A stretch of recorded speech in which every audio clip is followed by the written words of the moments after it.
Money power that destroyed past empires. If you could stand in the bustling markets of Rome in the year 150 AD, you would witness the peak of human civilization. The Pax Romana ensured safety, the legions were undefeated, and trade flowed from the sands of Egypt to the rainy coasts of Britannia. Or if you looked closer, not at the marble temples or the bronze statues, but at the small silver coins changing hands in the marketplace, you would see the first crack in the foundation of the world's greatest superpower. The silver asterisk, denarius asterisk, the reserve currency of the ancient world, was losing its shine, was becoming darker, copper-colored and lighter. The citizens of Rome did not know it yet, but their empire wasn't being destroyed by barbarians at the gates. It was being hollowed out from within the treasury. This is a story that has repeated itself in every great empire across history, from the sun-drenched courts of Spain to the banking halls of Amsterdam and the global reach of the British Empire. It is the story of a specific economic disease, the addiction to easy money. When an empire becomes too expensive to maintain, the elites inevitably choose the path of least resistance. They choose to corrupt their own currency to pay their bills. We often think of the fall of empires as sudden, violent events marked by war and fire. But history tells a different story. The collapse usually begins decades earlier, buried in ledgers and balance sheets, driven by a silent mechanism that transfers wealth from the productive many to the powerful few. Today, as global debt touches astronomical highs and the purchasing power of major currencies dissolves, we must ask the terrifying question: are we walking the exact same path that led Rome, Spain, and Britain into the abyss? Context and stakes. The cycle of decline. To understand our current economic fragility, we have to look beyond the daily fluctuations of the stock market and understand the long cycle. Throughout history, dominant powers follow a predictable biological lifespan. They are born in hard money and production. They mature into trade and influence. And they die in debt and financialization. We are currently living through a period that economic historians call the late-stage debt cycle.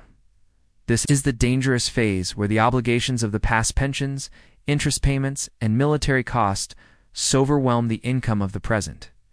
The stakes could not be higher because this isn't just about numbers on a screen. It is about social stability.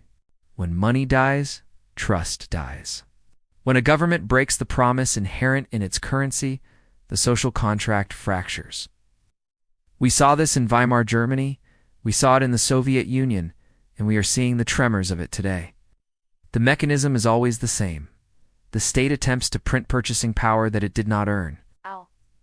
But as we are about to see, the laws of economics are as immutable as the laws of physics.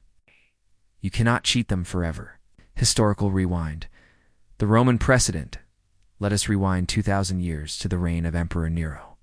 Before Nero, the Roman denarius was a pristine coin, containing approximately 98% pure silver. It was trusted universally, facilitating trade across 3 continents. But Nero faced a problem that every modern politician would recognize. He wanted to spend more than he earned. He had grand infrastructure projects to build and a military to pay, but he lacked the tax revenue to fund them. Raising taxes was politically dangerous, potentially sparking revolts among the wealthy elite. So Nero chose the hidden tax. He ordered the mint to reduce the silver content of the denarius to 93%. It seemed insignificant, a mere clipped edge here, a dash of copper there. The treasury suddenly had more coins to spend, and nobody noticed immediately. But this set a precedent that became an addiction for future emperors. By the time of Marcus Aurelius, the silver content had dropped to 75%. Under the chaotic reign of Commodus, it fell to roughly 50%. By the late 3rd century, under Emperor Gallienus, the currency that had built the world's greatest empire contained less than 5% silver. It was essentially bronze, dipped in a thin wash of silver that rubbed off after a few transactions. The result was catastrophic hyperinflation. Prices skyrocketed. Wheat that cost a few coins a century prior now cost thousands. In a desperate attempt to fix the chaos, Emperor Diocletian issued the Edict on Maximum Prices in 301 AD, threatening death to anyone who sold goods above state-mandated prices. The result? Goods disappeared from the markets entirely. The economy collapsed, trade withered, and the mighty Roman infrastructure began to crumble because the money power that fueled it had turned into illusion. Centuries later, the Spanish Empire fell into a different, yet equally destructive trap. In the 16th century, Spain discovered the Americas, and with them, mountains of gold and silver. They didn't need to debase their currency. They were flooded with money. Ships laden with bullion arrived in Seville regularly. Spain became the wealthiest nation on earth overnight. But this wealth was a curse in disguise. Because money was so easy to acquire through conquest, Spain neglected its domestic industry. Why make cloth or grow wheat when you can buy it from the French or the English with American gold?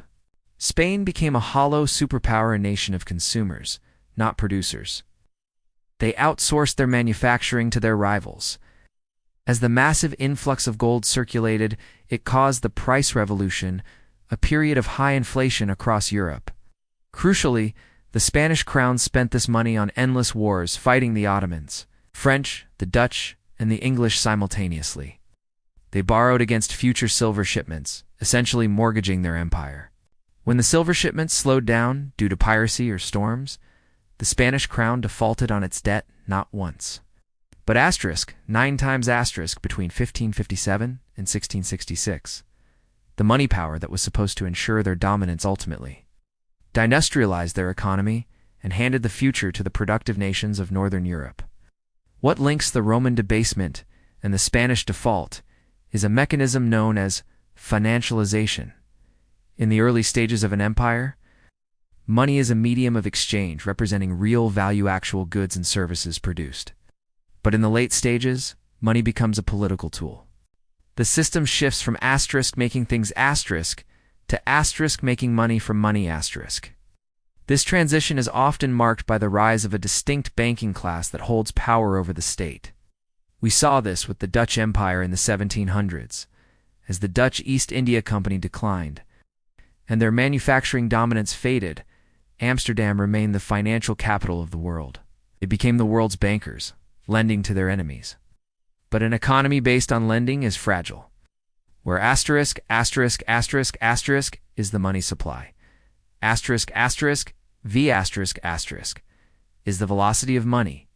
P is the price level. And Q is the quantity of goods and services. When an empire stops increasing Q production but keeps increasing M money supply, whether through clipping coins or printing dollars, P prices must rise mathematically. There is no escaping this formula. When the state tries to suppress this reality through debt, they are merely stealing prosperity from the future to pay for the comfort of today. This brings us to the modern era and the global dominance of the United States dollar. Since 1971, when President Nixon severed the final link between the dollar and gold, the world has been living in a monetary experiment. A global fiat currency system backed by nothing but faith and government decree. Just like the Romans reduced the silver content, modern central banks have expanded the money supply at an unprecedented rate. Look at the parallels. The U.S., like Spain, has seen its manufacturing base hollowed out while running massive trade deficits. Like Rome, the U.S. uses its currency to maintain a vast global military presence that is becoming increasingly expensive. The national debt has spiraled to over $34 trillion, a number so large it is effectively incomprehensible. The interest payments on this debt are now rivaling the defense budget itself. We're seeing the same symptoms, the debasement of purchasing power. A dollar today buys a fraction of what it bought in 1971. Assets like housing and stocks soar in nominal value. Not because they are becoming that much more valuable, but because the unit measuring them is shrinking. We call it growth, but a historian would call it inflationary illusion. Who benefits from this? Why do empires continue down this path when history shows it leads to ruin? The answer lies in a concept identified by 18th century economist Richard Cantillon. The Cantillon effect describes how new money enters the economy. It does not appear magically in everyone's pockets simultaneously. It enters through the top, through the government, the banks, and the large corporations closest to the money printer. These groups get to spend the new money asterisk before asterisk prices rise. They buy assets, stocks, and real estate at yesterday's prices. By the time the money trickles down to the working class, prices have already adjusted upwards to reflect the increased money supply. This mechanism acts as a silent wealth transfer from the poor to the rich, increasing inequality and social friction. Ow. In Rome, it was the Praetorian Guard and the senators who benefited first. Today, it is Wall Street and the political class. The incentive structure makes it politically impossible to stop printing, because stopping would cause an immediate painful recession, something no leader wants on their watch. We are now entering the acceleration phase. Historically, this is the moment where the curve goes vertical. It happens when the interest on the debt becomes so high that the government must print money just to pay the interest. Debt death spiral. We saw this in France during the Revolution with the asterisk, assignats asterisk, and in Weimar, Germany. The warning signs are flashing red. Central banks are buying their own government-s debt because no one else wants it at current rates. Geopolitical rivals are accumulating gold at the fastest pace in decades, preparing for a post-dollar world. The exorbitant privilege of printing the global reserve currency is being challenged. When confidence erodes, it happens gradually and then suddenly. The liquidity that once fueled global trade can quickly turn into a flood of inflation as those dollars return home. The great revelation of history is that money is not wealth. Money is a claim on wealth. When a civilization confuses the symbol money with the reality, resources, energy, human ingenuity, it begins to die. The empires of the past didn't collapse because they ran out of gold or silver. They collapsed because they destroyed the signaling mechanism of their economy. They broke the trust that allowed strangers to cooperate. When the Roman denarius failed, trade stopped. Cities depopulated. The sophisticated economy reverted to local feudalism. We are not immune to this regression. Complexity of our modern supply chains requires a stable unit of account.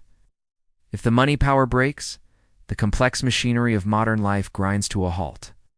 The money power that destroys empires is the hubris of believing we can create value out of thin air without consequence. As we stand at this crossroads, the lessons of Rome, Spain, and Britain loom large over us. The cycle is turning. The era of easy money is colliding with the hard reality of math. History suggests that a correction is inevitable, return to hard assets, a restructuring of debt, and a painful reset of the financial system. But while empires fall, humanity endures. The collapse of the old money power always clears the way for a new system. The question for us is not whether the current system will last forever. It won't. The question is, what will replace it, and will we be prepared when the music finally stops?